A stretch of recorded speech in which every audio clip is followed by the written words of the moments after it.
It is Mr. Seah. Seah sounds like a delicious food that I would have eaten in Singapore when I was there in October. But instead of eating it, I met this man, this funny man laughing at a Virtual Speakers Association session. And we looked at each other's eyebrows, did we not?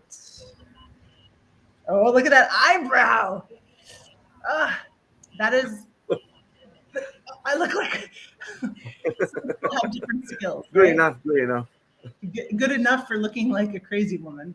But yours is very nice, and it's a very powerful LinkedIn image.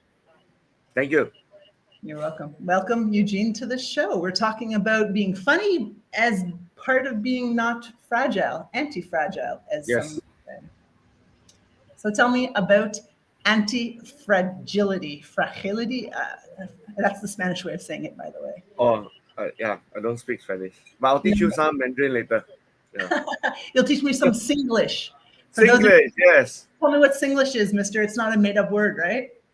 It's a real thing. Yeah. So anti-fragile, not fragile. It's fragile. Is basically the opposite of fragile.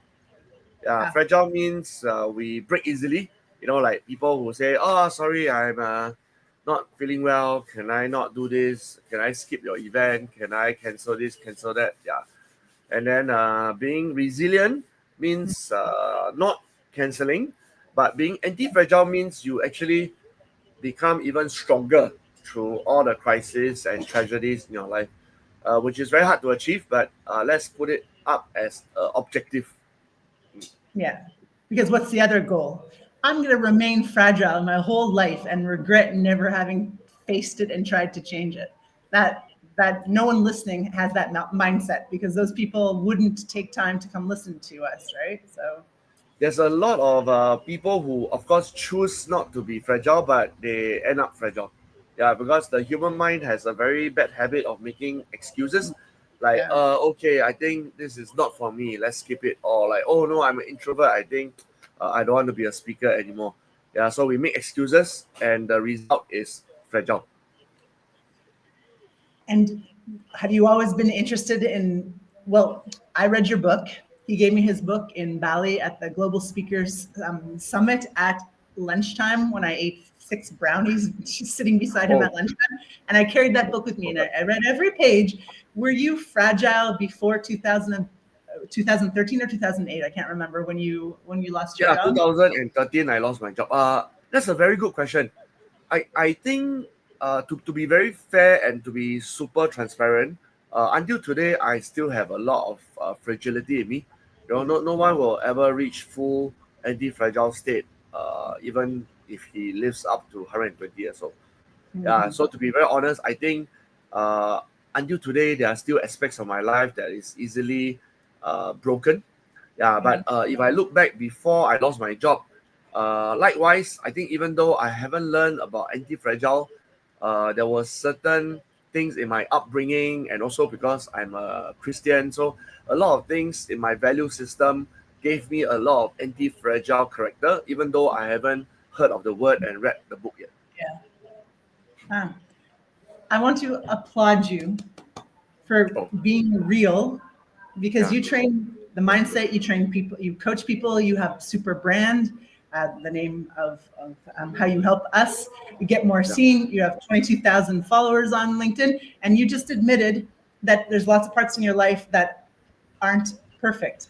And so few people do that. And maybe that's why I liked you so much from the beginning, because you feel very real and relaxed. And we had to analyze our eyebrows with Wendy from the Virtual Speakers Association, and we both have imperfect eyebrows. And I think we connected. And when you're real and you say, like, you can break sometimes, but you keep going. Is that the definition of resilience for you? And are you proud to say you're resilient even though you're not perfect? Oh, okay. I'm going to share a fairly deep answer. Okay, great. I think it's very important that let's talk about me. I don't want to speak on behalf of anyone. So it's very important for me to every day when I wake up, I reflect. So I reflect about like, what did I say yesterday? What did I do yesterday? Did I accidentally offend somebody? Did I trigger somebody? Why was I triggered by that? Is it that person's problem, or is it actually some parts of me are unresolved since childhood? So I think if I keep reflecting daily and for the rest of my life, then uh, it's very easy. Then my eyes become very clear that in that area of life I was very fragile. For example, yeah. I mean, okay, let's share a very humorous example. This morning I woke up and I told myself I must eat healthy, and then I ended up eating McDonald's. Yeah. So that's just one area where I'm extremely fragile. Right? I just feel like, wow, how do I say no to the hash brown? It's just calling out to me. It's like, Yeah. Eugene, eat me, eat me. And I just couldn't say no. It's like so And you just cruel. couldn't hear the apple. That And what apple? exactly. What the hell? That apple deep fried pie from McDonald's might have been calling your name, but Oh yeah. that one. Apple, and in Singapore they serve pineapple as well. Yeah, which is Whoa! Who would ever very eat an apple if you could deep fry it, right? yeah, it's crazy. Yeah, so I really enjoyed myself eating, but now I feel guilty and I tell myself no, tomorrow I have to eat. Yeah, so that's one area of my life that is extremely Yeah, me too. fragile. Yeah, and I need a lot of reflection to ask myself why. And sharing even deeper, I think one of the reasons why is because I use food to cope with stress. Yeah. Yeah, so I mean, different people do different things, right? Some shout at people when they cope with stress. Some bang the table. Some Some people sleep. kill people. All you're Yeah, doing is eating fast food. That's yeah. almost like angel status compared to Thank you, murdering. thank you. Yeah, at least I didn't buy a gun and kill people, so I think I should continue eating my hash brown. Yeah, You know, food. Think about all the murders and divorces that would happen if we didn't have fast food in this world. and All ice cream. stress and ice cream. Ice cream saves marriages. That is And for yeah, sure. and chocolate. Yeah, Yes, causes divorce, causes diabetes, but saves yeah. Never marriage. mind. Uh, yeah. Yeah, so Well, I think life is a lot of balance, right? Because if I yeah. want to choose happiness, then in the end I sacrifice a little bit of health. Yeah, but it's not an excuse. I want to really um, have both. I want to have happiness and health. Yeah, so that's something I'm still Yeah. working on. Yeah. Yeah. I think health is overrated. There's a saying that helped me with my childhood. um, the saying is, it's well, no, there was research. This should help us, Eugene. It's more important with whom you eat than what you eat. Oh, I better write that down. Okay, it Yeah. is more important with whom you eat than what you eat. Yeah. So if you're Oh, eating in that McDonald's case, with people you love, yeah. then you're happier and healthier, and happy hormones heal your body. Whereas stress, all the people that are watching that are like vegans or yogis or health coaches hate us now, right? Like, that's not Actually, true. yeah, you're right. I think it's a bit complex because my mom, who's 86, she doesn't like vegetables at all. And Oh, cool. every time at any opportunity, she'll buy like prawn crackers, chips, popcorn to eat. And Is then she she's fit like or 86. is she I see a maybe, lot of people very healthy, very fit, and then like 75, they are gone. Yeah, does your you mom know. have an anti-fragility mindset? She probably, to be honest, doesn't know what it means. But I think throughout her life, she told me this story of when she was in her 40s, she was knocked down by a bus. Yeah, and she picked herself up and quickly went up the bus and just continued. Yeah, that's not really anti-fragile. That's more resilient. Yeah, but I realized that she has this resilient strain in her DNA, which I think passed to me. Yeah, You got it. Well, yeah, I that got brings up it. the question, if resilience is passed on, or my boyfriend, he's half Nigerian. Wow, Nigerians are tough, if you've ever met Nigerians, right? I know He's they run fast. Yeah. and they run fast. Not this guy, but Okay. it's like, what do you learn from watching your people, your family, and what do Yeah. you have to develop yourself? Because I am not resilient. I do not come from a resilient family. I'm a Right. middle class, lazy, chubby white girl from German roots. I was given everything. And I was so non-resilient and I was very fragile. And then I had to have 4 years of shit and COVID to make me stronger. Wow. So it's like you can become more anti-fragile. You have to go through some difficult things, which is for you when you were in 2013, you lost your job. There Yeah. wasn't very much money. Your wife is probably stressing the hell out. How are you going to pay for these Yes. things? You created a really successful super brand for yourself. Was that anti-fragility popping into place? Was that your humor? Was that your lovely personality? What do you think was the biggest reason for Oh, your success? I came up with a formula. Yeah. Oh, And I have yet to really test out the formula, but so far from my past 10 years, I think more or less by anecdotal evidence it works. Yeah, so it is A plus A equals A. Yeah. So the first A yeah. is adversities. Yeah, so Okay. if you ask me, is it true that a person has to go through pain and shit and all that? My short answer is yes. Yeah, because I keep meeting people who they know my story, they read my book, but they just cannot create any possibilities for themselves because they are very comfortable. Right? Their Yeah. bank account has lots of money, their spouse works in a very good job, and also Mm, they don't feel the pain of poverty, and mm, therefore they don't create their website, they don't write a book, they don't become professional speakers. Yeah, because they have no pain. So that's the first part of the formula, mm, adversities. Then the second part is, of course, anti-fragile, which we already talked about. Then A plus A, that means adversities plus anti-fragile yeah. equals. You want to guess the third A? Apple, no. Mm. Good try. Uh, It is amplitude, attitude, no. abundance. Advantage. No, abundance. Oh, Abundance. of course. That's the perfect Yeah. word. Ah, Yes. good. So imagine a lot of people want abundance, right? They say, hey, I want to have more than enough time to spend with my family. I want to have more than enough money to do charity. Yeah, Yeah. but they can't because they have no pain in their life, and Yeah. therefore they are very comfortable in their government job or as an engineer or as an accountant. There's nothing wrong with all these professions. I'm just saying that they're so comfortable that they Yeah. will never step out their comfort zone to say, hey, let me challenge myself. Let me travel to South Africa. Let me travel to Bali. Let me connect with other speakers. Let me go to join the Association of Global Speakers Federation. Yeah. They will never do that because they feel like, I'm so comfortable. Let me just go home for dinner. Let me just do the same thing over and over again, year after year. That's interesting because I've been thinking like, oh, I really want to sell my services to entrepreneur women. But they actually don't need it because anyone who's an entrepreneur went through adversities, right? We've felt Yep. poverty. Unless your dad gave you all the money to run your business, like I Yep. was cutting mushrooms into 8 pieces during COVID. Oh Like dear. "Oh, this is Chinese food, like little tiny pieces of meat. No, that's Yeah. poverty.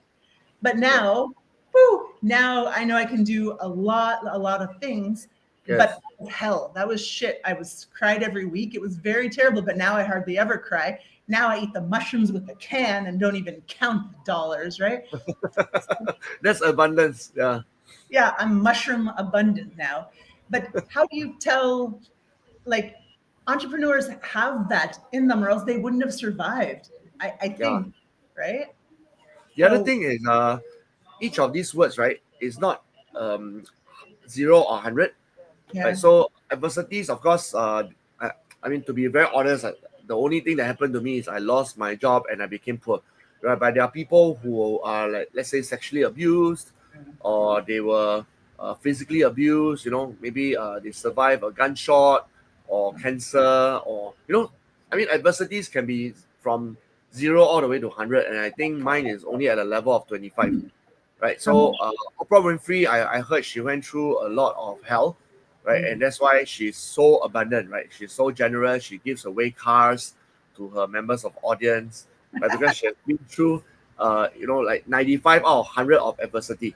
So it is my theory, unproven theory, that the more adversity you go through, right, the yeah. more abundance you achieve. Wow. That's beautiful.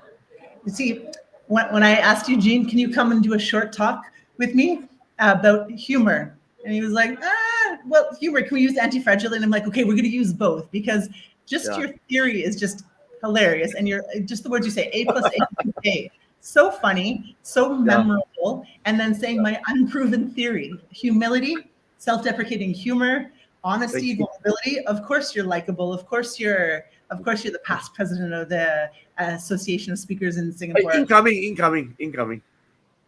You're incoming. I thought you were past. No. I'm the vice president now and going to be the president in July. Yeah. But I was past president in my school. Yes. That's in my school. when I was 17, I was president. Yeah. So now I'm 45. Yeah, I'm past president. Correct. So it only took 30 years to become president again. Correct. Yeah. Just never give up, right? A period of darkness of being non-president. Everyone in the APS, I have been training for 30 years to become the president, and I'm glad for this this crown, right? Wow, I'm going to write that in my speech. It's pretty funny. You're funny, and I think funniness is a part of resilience because it makes you keep going. You just say, well, I sucked at that. I failed this morning on my diet. Well, just another day, just another weakness Eugene has, just another weakness Jessica has. Oh well, you keep going. You don't give up and kill yourself because you had McDonald's. McDonald's will do that for you. Talking about funny, right? I've been thinking about this. I mean, I rarely think about this, but since you are so funny, I've been thinking about this. That funny has essentially internal funniness and external funniness. Ooh, right? Tell me. I just came out. Yeah, just like on the fly. Yeah, so I think a lot of people are very concerned about external funniness, right? There is like, are people laughing? Like, is the audience finding my speech funny, right? So of course that is important, but to me that's not the most important. Yeah, because a person can have no one laugh at all for the rest of his life, and I think it's still okay. Yeah, but internal funniness, I think, is what helps a person to be anti-fragile. Right. So, for example, if I face retrenchment, or if I face rejection in my sales, or if I face a hash brown, and I can internally laugh at myself, saying like, "Wow, Eugene, you're ridiculous. You can coach people to achieve wealth in their life, business success, but you can't even say no to hash brown," right? I think that is an internal funniness, right? Yeah. And once you are able to laugh at yourself, then tomorrow will be better, right? Because you won't burn out, you don't get depressed, right? You don't give up. You just laugh at yourself and say, don't worry, tomorrow maybe I'll walk into McDonald's and challenge myself and say, bring it on, show me all the hash brown, I'm gonna win. Right? Yeah. So I call this internal funniness. I love it because that explains how humor helps resilience. And humor also on the outside gets people to connect with you. So I think you have both. And I'm actually inspired in a way that I didn't expect to be inspired, because sometimes I think, how can I call myself a motivational speaker when I'm chubby, right? You can't see it, but this moves quite a bit, right? Like, I love donuts, I love cheese, I hate vegetables, your mom is my hero. But that's the reality. We can like help a lot of people, but we're humans. We have this 20% weakness always. And for us, maybe it's deep fried things. And for other people, it's sleeping. Other people, it's Netflix. Other people, everyone has their weakness, but it doesn't mean that we can't do the good that we want to do in the world, right? Yeah, I love that.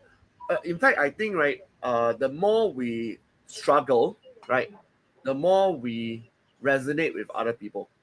Right? Because it is very dangerous to think of struggle as a past. Like for example, like, oh, I used to struggle, right? Oh, I used to be poor, but now I'm fine. Now I don't struggle anymore. I don't think that's very inspirational, right? In fact, I think it's a bit fake. Yeah. So if we can continue to share our struggles, then our audience can journey together with us. Yeah. You are wise. You are funny and wise, because I was thinking, how can people, like, I used to do all that? No, because most of us teach what we need to learn. I teach self-like, because my whole life I've hated my body. And now I finally like it, but there's no way I can say I used to hate my body. No, I'm still an addict to, like the 12 body steps. Image issues, right? Say it again? But body image issues. Right? Yeah, I think they'll stay with me my too. whole life. It's like, it's just the human each of us have our own human adversities, so we can teach what we've learned, but yeah, we don't have to be perfect, and that's a lie anyway, right? People who say they have perfect lives. I'm a therapist. I know they're all lying, but I'm either lying or completely unaware.